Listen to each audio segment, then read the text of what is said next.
ఆదివారము అంటే ప్రత్యక్ష భగవానుడైన సూర్యదేవుడికి ప్రీతికరమైన రోజు. ఈరోజు ఏం చేయకపోయినా సరే ఈ 5 పరిహారాలు పాటిస్తే జీవితంలో సంపద, శ్రేయస్సు సిద్ధిస్తుందట. మరి ఆదివారం రోజు ఏ పరిహారాలు పాటిస్తే సకల శుభాలు కలుగుతాయో ఇప్పుడు ఈ వీడియోలో తెలుసుకుందాం. ముందుగా సూర్యనారాయణుడికి సంబంధించిన ఒక విశేషమైన కథను ఇప్పుడు విందాం.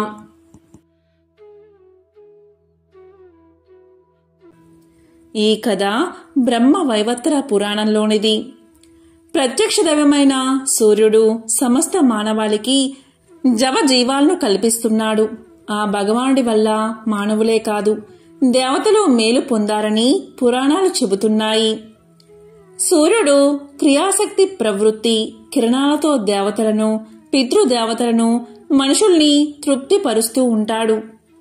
కశ్య ప్రజాపతి, అదితి దంపతుల ముద్దుల కుమారుడే సూర్యుడు. ఆ సమయానికే రాక్షసుల ఆగడాలు హెచ్చు పెరిగాయి. అసురుల ఆట కట్టించగల అపార శక్తిమంతుణ్ణి బిడ్డగా ప్రసాదించమని అదితి సౌరశక్తిని ప్రార్థించింది. విశ్వమంతా విస్తరించిన తేజస్సునే సంక్షిప్తకరించి ఆ తల్లి కడుపున నిక్షిప్తం చేసిందా దివ్యకాంతి. పుట్టబోయే కొడుకు కోసం వ్రతాలు, ఉపవాసాలు చేస్తున్న అదితిని చూసి కశ్యపుడు ఎగతాళి చేశాడు. బిడ్డని ఆకలితో చంపేస్తావా అని అరిచాడు. ఆ మాటకు తల్లి మనసు గాయపడింది. నిరసనగా తన గర్భాండాన్ని త్యంజించింది. ఆమె కడుపులో నుంచి నేలమీద పడగానే 1,00,000 అగ్నిగోళాల్లా బగబగా మండిందా అండం. ఆ వేడికి సృష్టి అతలాకుతలమయ్యింది. అదితి కశ్యపుల ప్రార్థన తర్వాత ఆ అండం పగిలి అందులోంచి అందమైన పసివాడు బయటకొచ్చాడు. ఆ బాలుడే బాణుడు. ఆ రోజే 7 గుర్రాల రథాన్ని అధిరోహించి వెలుగుల దేవుడిగా బాధ్యతలు స్వీకరించాడు అని మత్స్య పురాణం తెలియచేస్తుంది. తల్లి కోరిక మేరకు దేవతల శత్రువులైన రాక్షసుల్ని ఓడించినందువల్ల ఆదిత్యుడు అని పిలువబడ్డాడు. సూర్యుడు ఎరుపు వర్ణం కలవాడు. ఆయన రథమునందు ఒకే చక్రం ఉంటుంది. దీనిని సంవత్సరము అంటారు. ఈ రథం 12 మాసాలు, 6 ఋతువులు, 4 మాసాల చొప్పున 3 నాభులు ఉంటాయి. ఇదే కాలచక్రం అని కూడా అంటారు. కాబట్టి సూర్య భగవానుడు 12 మాసాలలో 12 పేర్లతో ఆరాధించబడతాడు.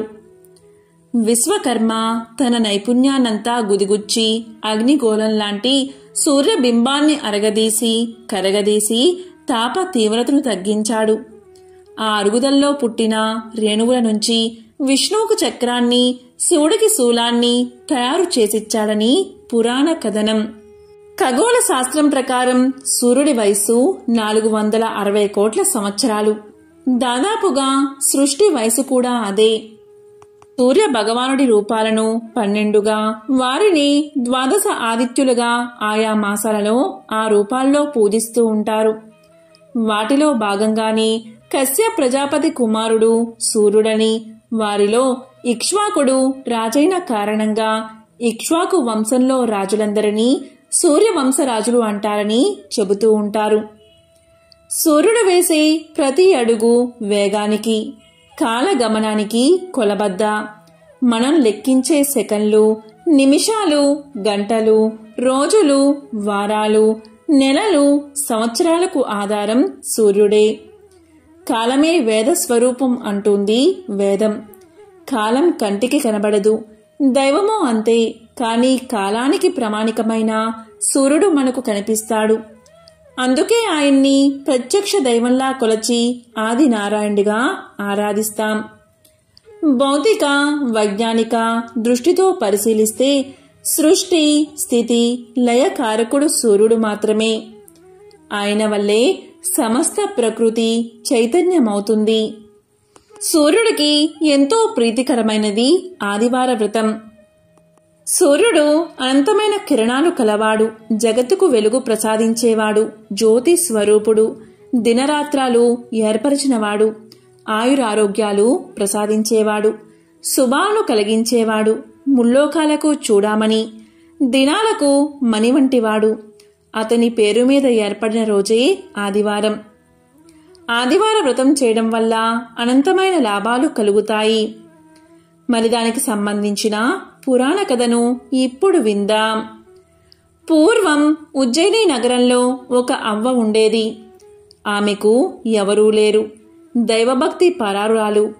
తెల్లవారుజామునే లేచి ఆవు పేడతో నీళ్లు చల్లి బియ్యపు పిండితో ముగ్గులు వేసేది. స్నానం చేసి శుచిగా దేవుణ్ణి పూజించేది. అంతవరకు మంచినీళ్లు కూడా ముట్టేది కాదు. అవ్వ వద్ద ఆవు లేకపోవడం వల్ల పొరుగింటి వారి నుంచి గోమయం తెచ్చుకునేది. అవ్వ ఏ రోగాలు లేకుండా ఆరోగ్యంగానూ సంతోషంగానూ ఉండడం చూసి పొరుగామె ఎంతో ఈర్ష్యపడేది. నా ఆవు పేడ వల్లనే కదా ఈ అవ్వ ఇల్లు అలుకుతున్నది, సుఖంగా ఉంది. నేను పేడ ఇవ్వకపోతే అవ్వకు సుఖ సంతోషాలు ఉండవు అనుకుని పేడ ఇవ్వలేదు. ఇల్లు అలకని కారణంగా అవ్వ ఆ రోజు తిండి తినలేదు. కాకతాళీయంగా ఆ రోజు మాగపు ఆదివారం. నీరసంగా దినమంతా పస్తు ఉండి నిద్రపోలేకపోయింది. రాత్రల్లా ఒకే ఆలోచన. రేపు పేడ దొరక్కపోతే ఉపవాసం ఉండాలి అనుకుంది. కరుణామయుడైన ఆ సూర్య భగవానుడు ఈ చిన్నపాటి కోరిక తీర్చడా అనుకుంది. కోడి కూతతో పక్క మీద నుంచి దిగి వీధి గుమ్మం వద్దకు వచ్చింది. ఆమె ఆనందానికి హద్దులు లేవు. ఎందుకు అంటే గుమ్మం ముందు ధవల వర్ణంతో మెరిసిపోతున్న ఆవు కట్టి ఉంది. అవ్వను చూడగానే పేడ వేసింది ఆ ఆవు. అప్పుడే భాస్కరుడి కిరణాలు నేలమీద పడుతున్నాయి. అవ్వ గోవుకి దండం పెట్టి గోమయంతో ఇల్లంతా అలికి సంతోషంగా నిత్య కర్మలు పూర్తి చేసింది. ఆవు అక్కడ్నుంచి కదల్లేదు. తను వండుకున్నదే ఆవుకు ముందు పెట్టి తరువాత తాను తింది అవ్వ. రాత్రైనా ఆవు కదల్లేదు. దేవుడే తనకిచ్చాడని అనుకుంది అవ్వ. అలా అనుకుని ఆవుని ఇంట్లో కట్టుకుంది. రోజూ ఆవుకు మేత పెడుతుంది. పొరిగింటామె ఈ ఆవు అవ్వకు ఎవరిచ్చారు అని అనుకుంది. బహుశా దొంగలించిందేమో అనే అనుమానంతో గ్రామాధికారికి ఫిర్యాదు చేసింది పొరిగింటావిడ. దాంతో గ్రామాధికారి మనుషులు వచ్చి నువ్వు దొంగవు, నేరం చేశావు అని నేరాన్ని మోపి ఆవును తోలికెళ్లిపోయారు. ఆ రాత్రి ఆమె దేవుణ్ణి తలుచుకుంటూనే గడిపింది. అదే రాత్రి సూర్య భగవానుడు గ్రామాధికారికి కల్లో కనిపించి ఆ అవ్వ దొంగ కాదు, ఆవును నేనే ఇచ్చాను. తెల్లవారక మునిపే ఆవును తిరిగి ఆమెకిచ్చి పరిహారంగా 10 రూకలు ఇవ్వి అన్నాడు. కోడి కూతతో లేచి ఈ రోజైనా పొరుగామి పేడ ఇస్తుందా లేదా అన్న సందేహంతో వీధిలోకి వచ్చింది అవ్వ. గ్రామాధికారి మనిషి ఆవును అవ్వకు అప్పగించి ఇలా పలికాడు. అవ్వా, ఈ ఆవు నీదే.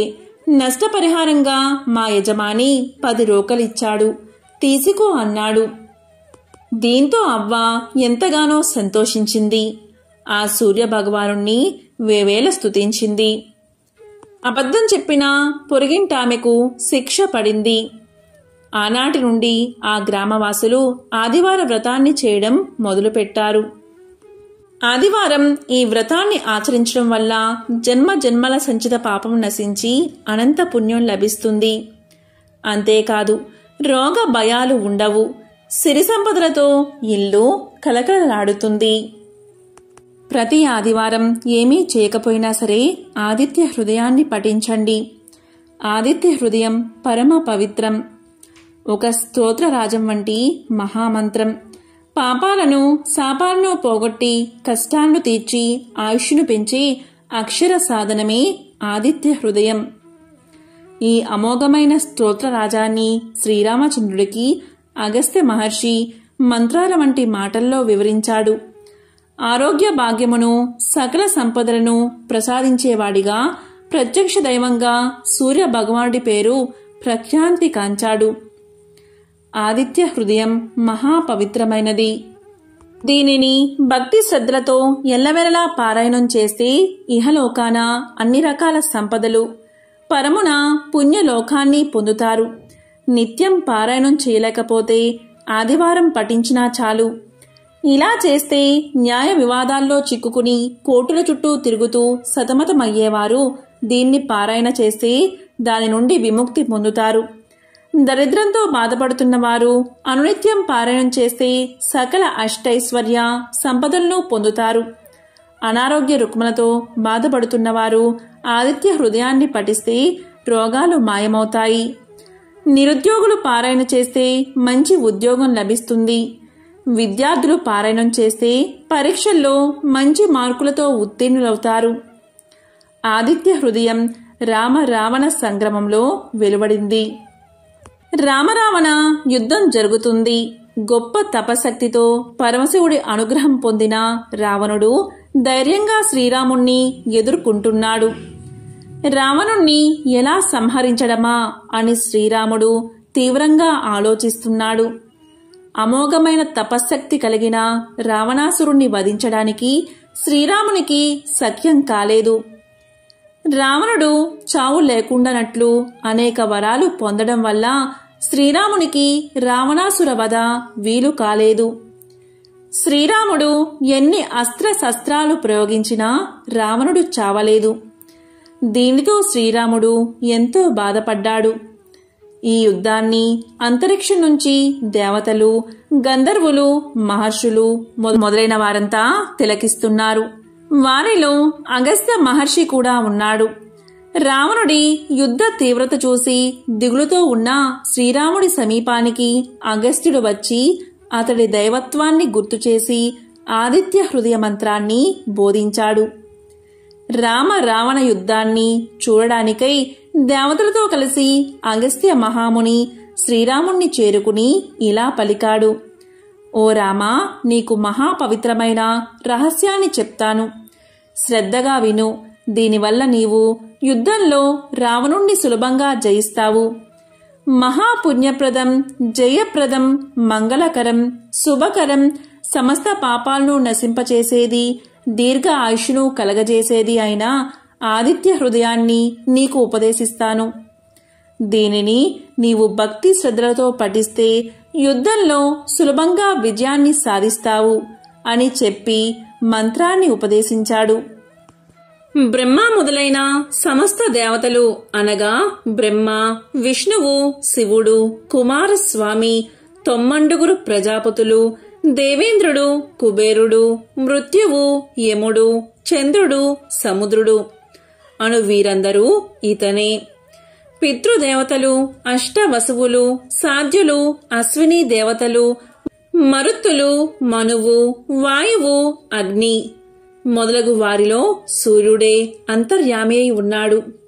బంగారు రూపం గల అందం, గర్భమందు కలవాడు, బంగారంతో సమానమైన అంతఃకరణ కలవాడును, చల్లని వాడవును, శత్రు సంతానములను పోగొట్టు వాడును, లోకమునకు వెలుతురు కలగజేయవాడువును, అదితి యొక్క కుమారుడవును, మంచును పోగొట్టు వాడవును అయినా నీకు భక్తితో నమస్కరించి స్తోత్రాన్ని చేస్తున్నాను. ఋగ్వేదం, యజుర్వేదం, సామవేదం, అథర్వణ వేదం అనే 4 వేదాల యొక్క సారం అయిన వాడవు. సమస్త వేదాలు నీవే అయిన వాడవు. సముద్ర జలముపై శయనించు వాడవు. దక్షిణాయనమున వింధ్య పర్వతమున సంచరించు వాడవు. అయినా నిన్ను భక్తి శ్రద్ధలతో సేవించుచున్నాను అని శ్రీరాముడు పలికాడు. సమస్త నక్షత్రాలకి, గ్రహాలకి అధిపతివైన వాడవును, లోకానికి ఆధారభూతుడవును, స్వర్గం, చంద్రుడు, సూర్యుడు, నక్షత్రాలతో ఉండు ఆకాశం, దిక్కులు, భూమి, సముద్రం అన్నీ నీ వీర్యముచే నిలిచి ఉన్నాయి. ఇంద్రుడు, దాత, భృగుడు, పూషుడు, మిత్రుడు, వరుణుడు, ఆర్యముడు, అర్చిస్సు, వివస్వంతుడు, త్వష్ట, సవిత, విష్ణువు అనే పేరుగల 12 ఆదిత్యులలో అంతర్యామి అయిన నీకు భక్తితో నమస్కారం చేస్తున్నాను. ఈ విధంగా శ్రీరాముడు ఆదిత్య హృదయాన్ని 3 సార్లు పఠించగా ఆ పరమాత్ముడు ఆనందించిన వాడై దేవతలతో కలిసి వచ్చి ఆదిత్యుడు పులకాంకిత శరీరుడై శ్రీరాముణ్ణి చూసి ఇలా పలికాడు: ఓ రామా, రావణుడకు అంత్యకాలం సంప్రాప్తించింది. ఆలస్యం చేయకుండా త్వరపడు అని ఆశీర్వదించాడు. త్వర అనే మాట ఆదిత్యుని నోట వెలువడిన వెంటనే రావణ సంహారం జరిగి లోక కళ్యాణం జరిగింది. బయటి శత్రువునే కాక అంతఃశత్రువులను కూడా అవలీలగా జయించేందుకు ఆదిత్య హృదయం అమోఘమైన అక్షర సాధనమని ఉపదేశించాడు. తాను వెలుగుతూ ప్రపంచానికి వెలుగును ప్రసాదించే భాస్కరుణ్ణి నమ్ముకుంటే ఏమీ లోటు ఉండదు అన్నాడు. సూర్యుడికి గల విశేషనామాలు ఆదిత్య హృదయంలో ప్రస్తావించబడ్డాయి. గంగానది విష్ణు పాదాల నుంచి పుట్టింది. యమున సూర్యుడికి, సంధ్యాదేవికి జన్మించింది. అటువంటి నదుల సంగమ స్థానం చాలా పవిత్రమైనది. గంగానదిని స్మరించినంత మాత్రం చేతనే సర్వ బాధలు తొలగిపోతాయి, సమస్త పాపాలు నశిస్తాయి. గంగానదీ తీరంలో ప్రయాగ అనే పవిత్ర తీర్థముంది. బ్రహ్మదేవుడు ఇక్కడ యజ్ఞం చేశాడు. ఇక్కడ అన్ని తీర్థాల్లోనూ స్నానం చెయ్యవచ్చు. ఆ పుణ్య గంగానదిలోని నీటి బిందువులని స్పృశించినంత మాత్రం చేతనే సమస్త పాపాలు తొలగి మహాపుణ్యం కలుగుతుంది. ఈ విధంగా నారద మహర్షి గంగ గురించి తెలియచేస్తూ గంగా నదీ స్నానం వల్ల సకల పాపాలు తొలగిపోతాయని చెప్తూ ఇంకా ఇలా తెలియచేశాడు. సూర్యవంశంలో పురూరవుడు అనే రాజు ఉండేవాడు. అతని కుమారుడు బాహు. తండ్రి మరణం తర్వాత బాహు రాజయ్యాడు. అతను ధర్మాత్ముడు. ప్రజల్ని చక్కగా పరిపాలించేవాడు. ప్రజల్ని కన్న బిడ్డల్లా చూసుకునేవాడు. బ్రాహ్మణ, క్షత్రియ, వైశ్య, శూద్ర అనే 4 వర్ణాలు ఉంటాయి. వారు ఎవరి విద్యుత్ కర్మలను వారు అనుసరించాలి, లేకపోతే పూర్తిగా నాశనం అవుతారు. బాహు పరిపాలనలో వర్ణాశ్రమ ధర్మాలు సక్రమంగా కొనసాగేవి. భూమి మీద ఉన్న అన్ని ద్వీపాలలో బాహు అశ్వమేధ యాగాన్ని చేశాడు. బాహు ఎంతో తెలివైనవాడు. శత్రువులందరినీ జయించాడు. బాహు పరిపాలనలో అందరూ సుఖశాంతులతో ఉండేవారు. వర్షాలు సక్రమంగా పడి పంటలు బాగా పండేవి. ఇలా ఆ రాజు 90,000 సంవత్సరాలు రాజ్యాన్ని పరిపాలించాడు. ఇలా ఉండడం వల్ల బాహుకు అహంకారం పెరిగిపోయింది. అతను ఇలా అనుకున్నాడు: నేను ఈ ప్రపంచాన్ని పాలిస్తున్నాను. నేను ఎన్నో యజ్ఞాలు చేశాను. నేను ఎంతో శక్తివంతుణ్ణి. నన్ను కాక ప్రజలందరూ ఎందుకు దేవుణ్ణి పూజిస్తున్నారు? నేను అన్ని శాస్త్రాలు చదివిన పండితుణ్ణి కదా, నాకంటే ఎవరు గొప్పవారు అనుకున్నాడు. ఇటువంటి అహంకారం నుండి మిగిలిన ఇతర దుష్ట భావాలు వచ్చాయి. యవ్వనం, ఐశ్వర్యం, అధికారం, ముందుచూపు లేకపోవడం మొదలైనవి దుఃఖానికి దారితీస్తాయి. అన్ని దుర్గుణాలు బాహుకు వచ్చేశాయి. అతనిలో అసూయ, ద్వేషాలు కూడా చేరినందువల్ల శత్రువులు ఎక్కువయ్యారు. అధర్మవర్ధనుడు అయినందువల్ల విష్ణువు, లక్ష్మీదేవి అతన్ని విడిచిపెట్టారు. బాహు 1 నెల యుద్ధం చేసి హైహయులు తాళజంగుల చేతిలో ఓడిపోయాడు. వారు రాజ్యాన్ని ఆక్రమించుకుని బాహును వెళ్ళగొట్టారు. బాహు యొక్క భార్య యాదవి. అప్పటికి నిండు చూలాలు. బాహు యొక్క శత్రువులు అతన్ని వెళ్ళగొట్టడంతో సంతృప్తి పడలేదు. బాహు కుమారుడు జన్మించాక తమ మీద పగ తీర్చుకుంటాడేమో అని భయపడ్డారు. అందువల్ల యాదవికి విషాన్ని ఇచ్చారు. అప్పటికి తాను చేసిన పాపాలకు బాహుకి పశ్చాత్తాపం కలిగింది. అతను భార్యతో కలిసి ఔరముని ఆశ్రమానికి బయలుదేరాడు. ఆ ఆశ్రమం చాలా దూరం ఉండడం వల్ల అతనికి ఆకలి, దప్పిక కలిగాయి. అక్కడ అంటే వెళ్లే దారిలో ఒక చెరువు కనిపించింది. దానిలో వారు నీరు తాగి చెట్టు కింద విశ్రాంతి తీసుకున్నారు. ఆ చెట్టు మీద చాలా పక్షులు ఉన్నాయి. దాక్కోండి అందరూ, బాహు ఇక్కడికి వచ్చాడు, అతన్ని చూడకండి అని పక్షులు అనుకుంటూ ఉన్నాయి. బాహు ఆ మాటలు విన్నాడు. ప్రజలు కూడా తన గురించి విమర్శిస్తున్నారు అని అనుకున్నాడు. రాజ్యం పోయినందుకు అతని సామంతులు కూడా బాధపడలేదు. వీటిని తలుచుకుని బాహుకి జీవించాలి అనే కోరిక నశించింది. అతను వృద్ధుడు అయ్యాడు. ఆరోగ్యం కూడా క్షీణించిపోయింది. అతను మరణించాడు. అతని భార్య సహగమనం చెయ్యాలి అనుకుంది. కాని ఔరవుడు ఆమెను వారించాడు. ఔరవ మహర్షి ఇలా పలికాడు, అమ్మా, నీవు నిండు గర్భిణివి. సహగమనం చేస్తే నీవు హత్య చేసినట్లు. నీవు అలాంటి పని మాత్రం చెయ్యవద్దు. నేను దీనిని ఏమాత్రం సహించను. నీవు ఒక శక్తివంతుడైన రాజుకి జన్మను ఇవ్వబోతున్నావు అన్నాడు. దానికి ఆమె అంగీకరించి భర్తకు అంత్యక్రియలు చేసి ఔరవముని ఆశ్రమానికి వెళ్ళింది. ఔరవుని ఆశ్రమంలో యాదవి ఒక కుమారుణ్ణి కన్నది. శత్రువులు ఆమెకు ఇచ్చిన విషం ప్రసవ సమయంలో బయటకు వచ్చేసింది. తల్లిని బిడ్డను ఆ విషం ఏమీ చెయ్యలేదు. గర అంటే విషమని అర్థం, సా అంటే కూడా అని అర్థం. కాబట్టి ఆమె కుమారుడికి సగరుడు అనే పేరు పెట్టింది. ఔరవుడు సగరుడికి అన్ని శాస్త్రాలు నేర్పించాడు. క్షత్రియ ధర్మాలను తెలియచేశాడు. అతను పెద్దవాడిన తర్వాత యుద్ధకళ నేర్పించాడు.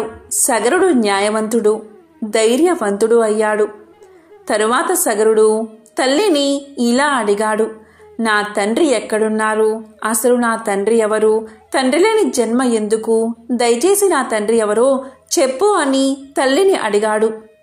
అంతవరకు యాదవి సగరుడికి తండ్రి గురించి చెప్పలేదు. ఇప్పుడు చెప్పలేక తప్పలేదు. నీ తండ్రిని శత్రువులు తరిమేశారు నాయనా అని చెప్పింది. ఆ విషయం విని సగరుడు శత్రువుల మీద పగ తీర్చుకోవాలి అనుకున్నాడు. తల్లి ఆశీర్వాదాన్ని, ఔరవుని దీవెల్లో తీసుకుని సగరుడు బయలుదేరాడు. వశిష్ఠుడు బాహు యొక్క గురువు కాబట్టి సగరునికి కూడా గురువే. సగరుడు వశిష్ఠుని వద్దకు పోయి అతని ఆశీర్వాదాన్ని తీసుకున్నాడు. వశిష్ఠుడు సగరునికి ఇంద్రాస్త్రాన్ని, వరుణాస్త్రాన్ని, బ్రహ్మాస్త్రాన్ని, ఆగ్నేయాస్త్రాన్ని మొదలైన దివ్య అస్త్రాలు ఇచ్చాడు. శక్తివంతమైన ధనస్సు కూడా ఇచ్చాడు. వీటి వల్ల సగరుడు అజయుడు అయ్యాడు. సగరుడు శత్రువులపై యుద్ధం చేశాడు. కొంతమంది శత్రువులు చనిపోయారు. బతికున్నవారు వశిష్ఠుని వద్దకు రక్షణ కోసం వెళ్లారు. అప్పుడు సగరుడు వశిష్ఠుడితో ఇలా చెప్పాడు, ఋషివర్య, ఈ పాపాత్మలను చంపడం అవసరం. వారికి మీరు రక్షణ ఇవ్వకండి. శత్రువుని బతకనివ్వకూడదు అన్నాడు. దానికి వశిష్ఠుడు ఇలా పలికాడు, వద్దు, వారిని బతకనివ్వు. తెలివి తక్కువగా చంపడం మంచిది కాదు. తరువాత వారి పాపాలకు వారే శిక్షను అనుభవిస్తారు. రక్షణ కోసం వచ్చిన వారిని చంపి నువ్వు పాపాన్ని ఎందుకు మూట కట్టుకుంటావు అన్నాడు వశిష్ఠుడు. అప్పుడు సగరుడు వారిని చంపకుండా విడిచిపెట్టాడు. కాని వారిని మరో విధంగా శిక్షించాడు. అతని శత్రువుల్లో కొంతమందికి శిరోజాలు కత్తిరించాడు. కొంతమంది యవ్వనులకు శిరోజాలను పొడవుగా పెంచాలి అని శాసించాడు. కొంతమంది శత్రువులకు శిరోముండనం చేయించడమే కాకుండా వారి గడ్డాలను తీయించాడు. వారిని వేదాలు చదవకూడదు అని నిషేధించాడు. ఇలా జరిగిన తర్వాత వశిష్ఠుడు సగరునికి పట్టాభిషేకం చేశాడు. సగరుడికి 2 భార్యలు. ఒకరు కేసని, ఆమె విదర్భరాజు కుమార్తె. 2వ భార్య సుమతి. సగరుడు రాజైన విషయం విని ఔరవుడు అతన్ని ఆశీర్వదించడానికి వచ్చాడు. అప్పుడు ఔరవుడు సగరుడితో ఇలా పలికాడు, నేను నీకు 2 వరాలు ఇవ్వాలి అనుకుంటున్నాను. నీ భార్యలో ఒకరికి ఒకే ఒక కుమారుడు జన్మిస్తాడు. మరొకరికి 60,000 మంది కుమారులు కలుగుతారు. ఏ భార్యకు ఏది కావాలో కోరుకో అన్నాడు. దానికి రాజు, కేశనికి ఒక కుమారుడు, అలాగే సుమతికి 60,000 మంది కుమారులు కావాలి అని ప్రార్థించాడు. ఆ విధంగానే కేశనికి ఒక కుమారుడు పుట్టాడు. అతను చాలా దుర్మార్గుడు అయ్యాడు. అతనికి అసమంజసుడు అనే పేరు పెట్టారు. సుమతికి 60,000 మంది పుత్రులు కలిగారు. వారందరూ కూడా అసమంజసుడిలాగే దుర్మార్గులు అయ్యారు. మొదట్లో సగరుడు కుమారుల గురించి పట్టించుకోలేదు. అసమంజసుడికి ఒక కొడుకు పుట్టాడు. అతని పేరు అంశుమంతుడు. అంశుమంతుడు తండ్రిలా దుర్మార్గుడు కాదు, ధర్మ బుద్ధి కలవాడు. సగరపుత్రులు 60,000 మంది చాలా దుర్మార్గంగా ప్రవర్తించసాగారు. యాగాలను ధ్వంసం చేసేవారు, సాధువుల్ని హింసించేవారు, దేవతలకు ఇచ్చే నైవేద్యాలను తీసుకునేవారు, అప్సరసలను ఎత్తుకుని పోయేవారు, పారిజాత పుష్పాలను దొంగలించేవారు. ఇదంతా చూసిన ఇంద్రాది దేవతలు వారిని ఎలాగైనా నాశనం చెయ్యాలి అనుకున్నారు. వారందరూ కలిసి కపిలుడు అనే ముని ఆశ్రమానికి చేరుకున్నారు. కపిలుడు విష్ణు భక్తుడు. విష్ణువంతా శక్తివంతమైన వాడు. పాతాళ లోకంలో అతని ఆశ్రమం ఉంది. వారందరూ కపిలముని వద్దకు వచ్చారు. వారు ఇలా పలికారు: ఓ మహర్షి, సగరపుత్రుల నుండి లోకాన్ని కాపాడండి అని వేడుకున్నారు. దానికి ఆ మహర్షి ఇలా సమాధానం చెప్పాడు: భయపడకండి దేవతలారా, ఇతరులను బాధించేవాళ్ళు ఎంతటి పాపాత్ములైనా శిక్షను అనుభవిస్తారు. మీరు నిశ్చింతగా స్వర్గానికి వెళ్ళండి అన్నాడు. ఇంతలో సగరుడు అశ్వమేధ యాగాన్ని ప్రారంభించాడు. వశిష్ఠుడు మొదలైన ఋషులు పురోహితులుగా నిర్వహించారు. అశ్వాన్ని వదిలిపెట్టారు. ఇంద్రుడు ఆ అశ్వాన్ని దొంగలించి పాతాళ లోకంలో ఉన్న కపిలుడి ఆశ్రమంలో వదిలిపెట్టాడు. సగరపుత్రులు అశ్వం కోసం అన్ని చోట్ల వెతికారు. కాని ఎక్కడా ఆ అశ్వం కనబడలేదు. చివరకు అది పాతాళ లోకంలో ఉన్నట్లుగా తెలిసి అక్కడికి చేరుకున్నారు. అక్కడ కపిలముని ఆశ్రమం వద్ద అశ్వాన్ని చూశారు. కపిలుడు తపస్సు చేసుకుంటూ ఉన్నాడు. వారు రావడం కపిలుడు గమనించలేదు. కపిలుడే అశ్వాన్ని దొంగలించాడు అని అందరూ అనుకున్నారు. కపిలుణ్ణి మందలించాలి అనుకున్నారు. ఆ దొంగని బంధించండి, అతన్ని చంపండి, చూడండి ఎలా ధ్యానం చేసుకుంటూ కూర్చున్నాడో. దుర్మార్గులు అందరూ ఇలాగే నటిస్తారు అని పలికారు సగర కుమారులు. కపిలుణ్ణి బంధించారు. కాని కపిలుడు ధ్యాన ముద్రలోనే ఉన్నాడు. తరువాత వారు కపిలుణ్ణి తన్ని ఈడ్చుకుపోసాగారు. అప్పుడు కపిలుడు ధ్యానాన్ని వీడి వారి వైపు తీక్షణంగా చూశాడు. అంతే, అందరూ అక్కడికక్కడే క్షణకాలంలోనే భస్మం అయిపోయారు.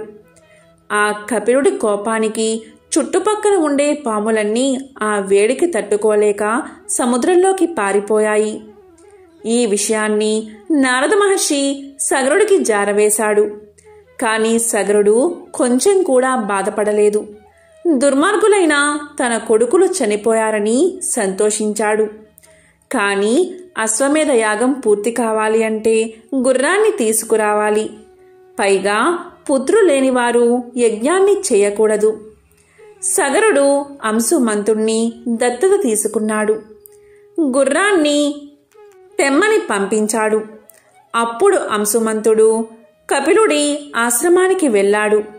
కపిలుణ్ణి దర్శించి ఆయనతో ఇలా పలికాడు: మహర్షి, మా తండ్రి పినతండ్రులు చేసిన దుశ్చర్యలకు క్షమించండి. మునులు సహజంగానే క్షమాగుణం కలవారు కదా. గంధపు చెక్క సుగంధాన్ని ఏ విధంగా విరజిమ్ముతూ ఉంటుందో, హాని చేసినా క్షమించే గుణం మీ వంటి వారికి ఉంటుంది కదా. దయచేసి వారిని క్షమించండి అని ప్రార్థించాడు. అప్పుడు కపిలుడు ఇలా పలికాడు: నీ మాటలకు ఎంతగానో సంతోషించాను. ఏదైనా వరం కోరుకో అన్నాడు. దానికి అంశుమంతుడు ఇలా పలికాడు: స్వామి, నా తండ్రి పినతండ్రులు ఏ విధంగా స్వర్గానికి వెళ్తారో సెలవివ్వండి. ఇంతకంటే నేను కోరేది ఏమీ లేదు అన్నాడు. అప్పుడు ఆ మహర్షి ఇలా పలికాడు: అంశుమంత నీ మనవడు స్వర్గం నుండి పవిత్రమైన గంగను భూమికి తీసుకువస్తాడు. అప్పుడు నీ తండ్రి పినతండ్రులకు స్వర్గ ప్రాప్తి కలుగుతుంది. వారి పాపాలు క్షమించబడతాయి. నువ్వు ముందుగా గుర్రాన్ని తీసుకుని వెళ్ళు అని దీవించాడు. అంశుమంతుడు జరిగిన విషయాన్ని సగరుడికి తెలియచేశాడు. అంశుమంతుడికి దిలీపుడు అనే కుమారుడు ఉన్నాడు. ఆ దిలీపుని కుమారుడే భగీరథుడు. భగీరథుడు ధర్మాత్ముడు, సత్యవంతుడు, ఎన్నో యాగాలు చేశాడు. ఒకసారి అతన్ని చూడడానికి యముడే స్వయంగా వచ్చాడు. అప్పుడు భగీరథుడు యముణ్ణి పూజించాడు. మానవ మాతృలైన నన్ను చూడడానికి మీ వంటి వారు వచ్చినందుకు నా జన్మ ధన్యమైంది. ధర్మం గురించి వివరించండి అన్నాడు. అలాగే పాపుల యొక్క గతి ఏమవుతుంది అని అడిగాడు. దానికి యముడు ఇలా సమాధానం చెప్పాడు. బ్రాహ్మణులకు దానం ఇవ్వడం వల్ల చాలా పుణ్యం వస్తుంది. లేదా వారికి ఉపాధి కల్పించినా సరే అంతే పుణ్యం వస్తుంది. తులసి మొక్కను పెంచితే అలాంటివాడు ధన్యుడు అవుతాడు. పాపాలు నశించిపోతాయి. విష్ణువుకి పాలతోనూ నేతితోనూ అభిషేకం చేస్తే స్వర్గ ప్రాప్తి కలుగుతుంది. విగ్రహాలను కొబ్బరి నీటితో కానీ చెరుకు రసంతో కానీ అభిషేకించాలి. శివుడి విగ్రహాలను కూడా ఇలాగే అభిషేకించాలి అని చెప్పి చివరికి యముడు భగీరథుడితో ఇలా అన్నాడు. రాజా, నీ ప్రశ్నలు అన్నిటికీ సమాధానాలు చెప్పాను.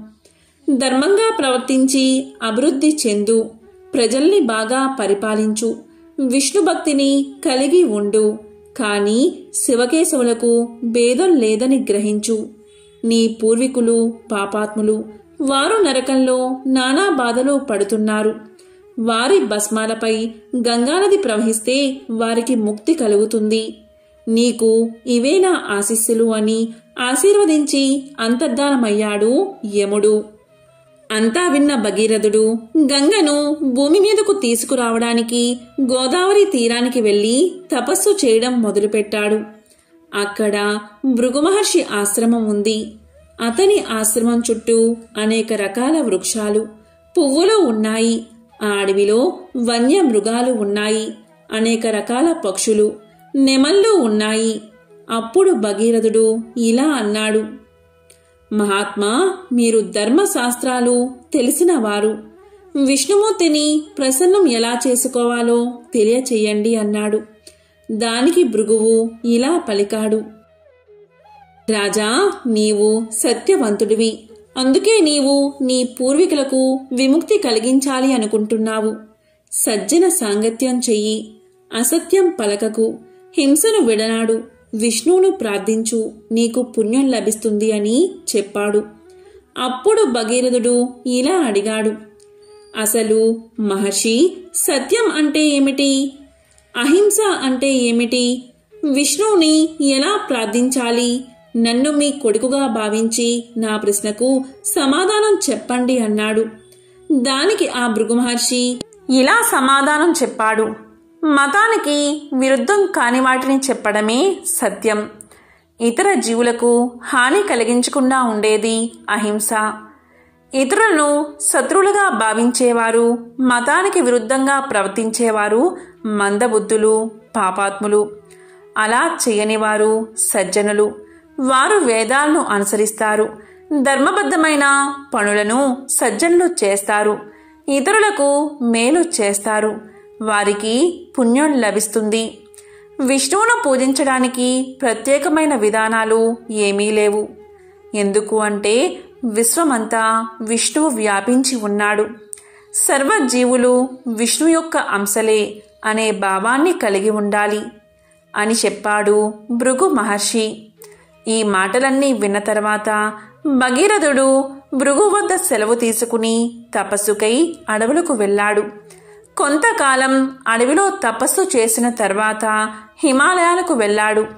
అక్కడ గంగానది ప్రవహిస్తూ ఉంది. ఆ ప్రదేశంలో భగీరథుడు ఘోరమైన తపస్సు చేశాడు. చాలా కాలం గడిచిపోయింది. ప్రాణాయామం చేస్తూ 60,000 సంవత్సరాలు తపస్సు చేశాడు. భగీరథుని నాసిక రంధ్రాల ద్వారా పొగరావడం ప్రారంభించింది.